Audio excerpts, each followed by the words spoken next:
Ang bongga talaga ng Francet Love Team.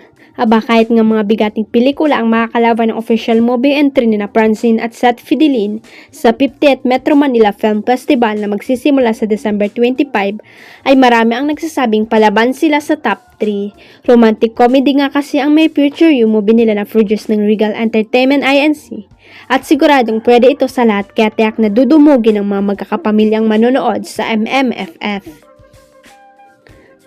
Saka hindi rin naman maikakailang malakas talaga sina Francine at Seth at tunay na kinakikiligan ang kanilang love team. Ang maganda pa, grabe ang suporta ng Francet fans sa pelikula nila. Pinagtalunan ng netizen kung beso lang ba o talagang kiss ang ginawa ni na Sue Ramirez at Dominic Roque habang sila ay nasa Siargao. Medyo blurred ang kuha, hindi masyadong malinaw kung saan naglanding ang kiss ni Dominic. Ayon sa Philstar ang Reels video at ang nakita nila sa kaliwang pisngi ni Sue, tumama ang halik ni Dominic, hindi sa lips. Pero ang netizen ini-insist na nagkiss ang dalawa at may nagtanong pa nga kung break na sina Sue at Mayor Habibi Netes. May nagbiro naman at tinanong si Bea Alonzo kung okay lang siya sa nag-viral na beso ni na Dominic at Sue.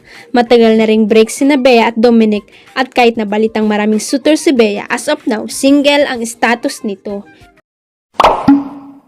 Huwag kalimutang i-click ang subscribe button at i-ring ang notification bell para sa latest at legit chika updates.